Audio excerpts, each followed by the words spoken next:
రాష్ట్ర రాజకీయాల్లో జూబ్లీహిల్స్ ఉప ఎన్నిక కీలకంగా మారబోతుంది. ఇప్పటికే కాంగ్రెస్ పార్టీ అభ్యర్థిగా నవీన్ కుమార్ యాదవ్ని కూడా ప్రకటించారు. సో అధిష్టానం ఇప్పటికే కొన్ని సంకేతాలు ఇచ్చింది. టికెట్ ఎవరికి వచ్చినా కూడా పార్టీ నేతలంతా కలిసి పనిచేయాలని. టికెట్ రాని వాళ్ళు కొంత అసంతృప్తితో ఉన్నట్లుగా కూడా తెలుస్తుంది. దీనిపైన జూబ్లీహిల్స్ ఉప ఎన్నికలో కాంగ్రెస్ పార్టీ ఎలా ముందుకు పోతుందో తెలుసుకుందాం. రాజ్యసభ ఎంపీ అనిల్ కుమార్ యాదవ్ ఉన్నారు, ఒకసారి మాట్లాడదాం. అన్న, ఎట్లా ముందుకు వెళ్ళబోతున్నారు జూబ్లీహిల్స్ ఉప ఎన్నికలో? కాంగ్రెస్ పార్టీ విజయం కోసం ఎలా? ఆల్రెడీ కాంగ్రెస్ పార్టీ తరఫున 2 నెలల నుంచి జూబ్లీస్ సంబంధించిన అనేక యాక్టివిటీస్ అక్కడ జరుగుతున్నాయి.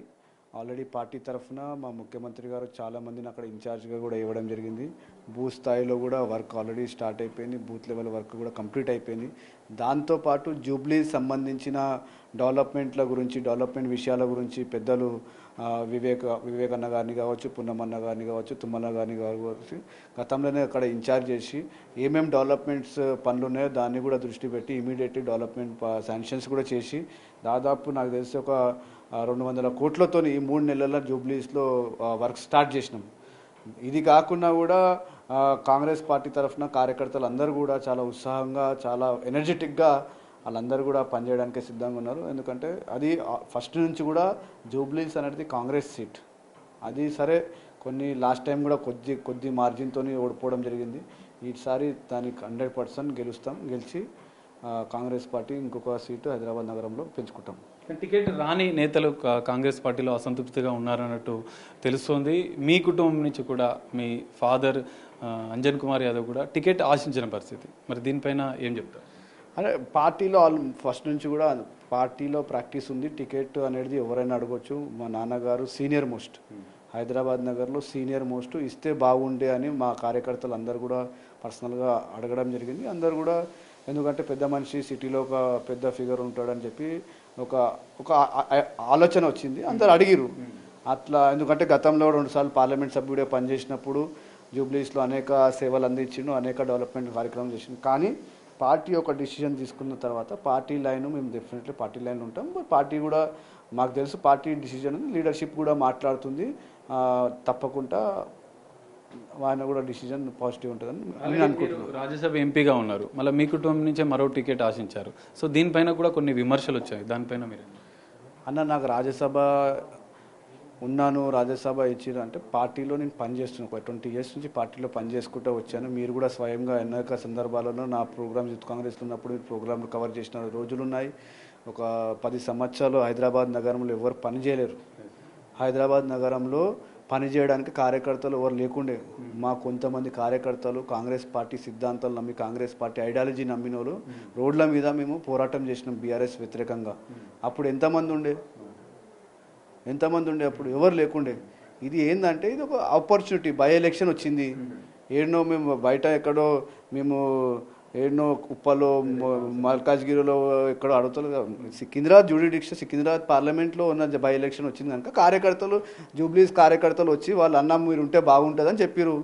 అంజన్ అన్నకు కార్యకర్తలతో అంటే అటాచ్మెంట్ ఉంది కనుక కార్యకర్తలు వచ్చి వాళ్ళందరూ కూడా రిక్వెస్ట్ చేస్తే అంజన్ అన్న ఓకే పార్టీకి అడుగుదాం, పార్టీలో డిస్కస్ చేద్దాం పార్టీలో అని చెప్పినాం. పార్టీ డిసిజన్ వచ్చింది. Okay will decide what to do అని చెప్పి పెద్ద మనిషి అంటున్నాడు. జూబ్లీస్లో గత కొన్ని రోజుల క్రితం నుంచి కూడా కొన్ని కార్యక్రమాలు చేపట్టారు. మీ యాదవ్ సామాజిక వర్గం కూడా ఎక్కువగా జూబ్లీస్ నియోజకవర్గంలో ఉంది. టికెట్ రాకపోవడంతో కొంత అసంతృప్తి ఉన్నట్లేనా? మళ్ళీ చెప్తున్నా, మా ఫ్యామిలీ పెద్దలు అంజన్ కుమార్ యాదవ్ గారు, నేనైనా మా ఫ్యామిలీ అయినా 40 సంవత్సరాల నుంచి, నేను స్వయంగా 20 సంవత్సరాల నుంచి హైదరాబాద్ నగరంలో రాజకీయాలలో ఉన్నా. ఎన్ఎస్సీఓ చేసిన, యూత్ కాంగ్రెస్ చేసిన, ఈరోజు పార్టీ నాకు రాజ్యసభ, ఇప్పుడు జిల్లా అధ్యక్షుడు, సికింద్రాబాద్ జిల్లా అధ్యక్షుడుగా పనిచేస్తున్నా. పెద్దలు మా ప్రియతమ ముఖ్యమంత్రి రేవంత్ అన్న గారి ఆశీస్సులతో అనేక కార్యక్రమం చేసుకుంటూ వచ్చాము. ఆయన పిసిసి అధ్యక్షుడు ఉన్నప్పుడు కూడా మేము నిలబడి పనిచేసిన రోజులు ఉన్నాయి.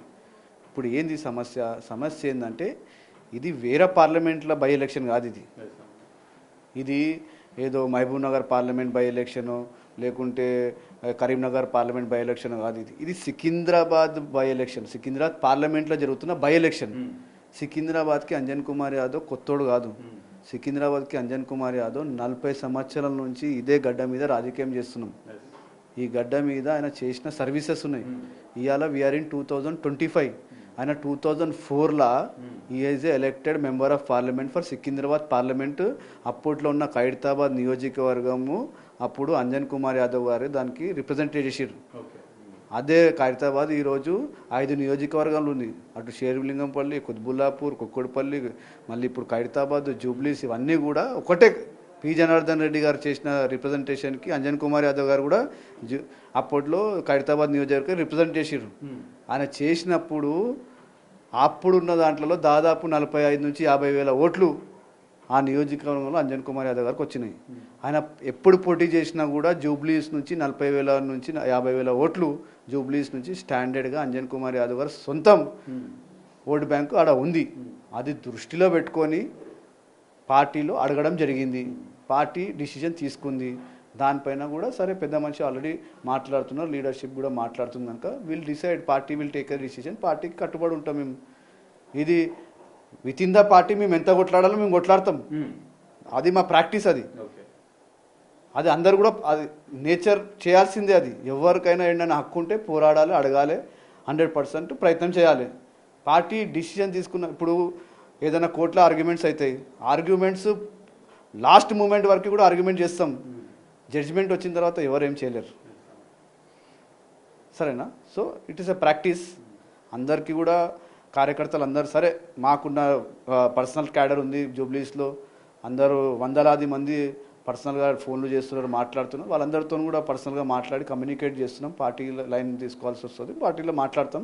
ఒక మీటింగ్ పెట్టి కూడా మేము డిస్కస్ చేస్తాం. ఇక్కడ అంజన్ కుమార్ యాదవ్ కష్టకాలంలో నేను పార్టీ కోసం నిలబడ్డా, మీరు చెప్పినట్లు 40 ఏళ్ళు పార్టీ కోసం పనిచేసిన అని చెప్పారు. ఇప్పుడు అదే మీ సామాజిక వర్గానికి చెందిన నవీన్ యాదవ్కి టికెట్ ఇచ్చారు. సో మీరు మద్దతు మీ కుటుంబం నుంచి వారికి ఉంటుందా? పార్టీ గెలుపు కోసం మీరు ఎట్లా సిద్ధమవుతున్నారు? మీరు ఒక లాజిక్ మర్చిపోతారు ఇక్కడ. నవీన్ యాదవ్ కావచ్చు, XYZ ఎవరైనా కావచ్చు, ఎవరికి మేము వ్యతిరేకిస్తలేము. మేమేమంటున్నాము, we're asking with in the party. మేము నవీన్కి ఎందుకు ఇచ్చినాము, XYZ ఎందుకు ఇచ్చినా కాదు. అవర్ మెరిట్స్ ఆర్ దిస్, ఈ మెరిట్లో మేము ఎలిజిబుల్ ఉన్నామని అడగడం జరిగింది. అంతేగాని XYZకి ఇవ్వద్దు, XYZకే ఇవ్వాలి, ఆయనకి ఇవ్వద్దు, ఈయనకి ఇవ్వాలని ఎక్కడ కూడా లేదు. సరే, Naveen is not out cider. అంటే ఇక్కడ కొంత అంజన్ కుమార్ యాదవ్కు అన్యాయం జరిగిందని అనుకోవచ్చా? సార్ పార్టీ ఇంకా ఏం కాలేదు కదా, జస్ట్ టికెట్ డిసైడ్ అయింది. టికెట్ డిసైడ్ అయింది, ఎస్, పార్టీ అనౌన్స్ చేసింది. పొలిటికల్ సిస్టమ్ తెలిసిన వాళ్ళు చాలా ఉంది. ఇంకా ఇప్పుడు జస్ట్ బిగినింగ్. ఇది సమయం వస్తుంది, మాట్లాడతారు, అందరూ డిసిజన్ తీసుకోవడం జరుగుతుంది. ఎందుకు టెన్షన్ తీసుకుంటారు? పార్టీ విజయం కోసం ఎట్లా ముందుకెళ్ళవు? నేను జిల్లా అధ్యక్షుడిగా పనిచేస్తున్నా. నా జిల్లాలో బై ఎలక్షన్ ఉంది. 100% గెలిపించడానికి పూర్తి స్థాయిగా పనిచేస్తాను. ఇది పరిస్థితి. విజయం కోసం జూబ్లీహిల్స్ ఉప ఎన్నికల్లో కాంగ్రెస్ పార్టీ గెలుపు కోసం ఖచ్చితంగా అందరం కలిసి సమాయత్తంతో ముందుకు వెళ్తామని చెప్తున్నారు. తన తండ్రి అంజన్ కుమార్ యాదవ్కి టికెట్ రాకపోవడం పట్ల కొంత అసంతృప్తిగా ఉన్నట్లుగానే అర్థమవుతుంది. ఖచ్చితంగా ఎవరికి అధిష్టానం నిర్ణయం మేరకు ముందుకు వెళ్తాం, జూబ్లీహిల్స్లో గెలుపు కోసం అందరం కలిసి సమాయత్తంతో గెలుపు దిశగా పనిచేస్తామంటూ కూడా అనిల్ కుమార్ యాదవ్ చెప్తున్న పరిస్థితి. కెమెరామెన్ శ్రీకాంత్తో కలిసి సాగర్, బిగ్ టీవీ, హైదరాబాద్.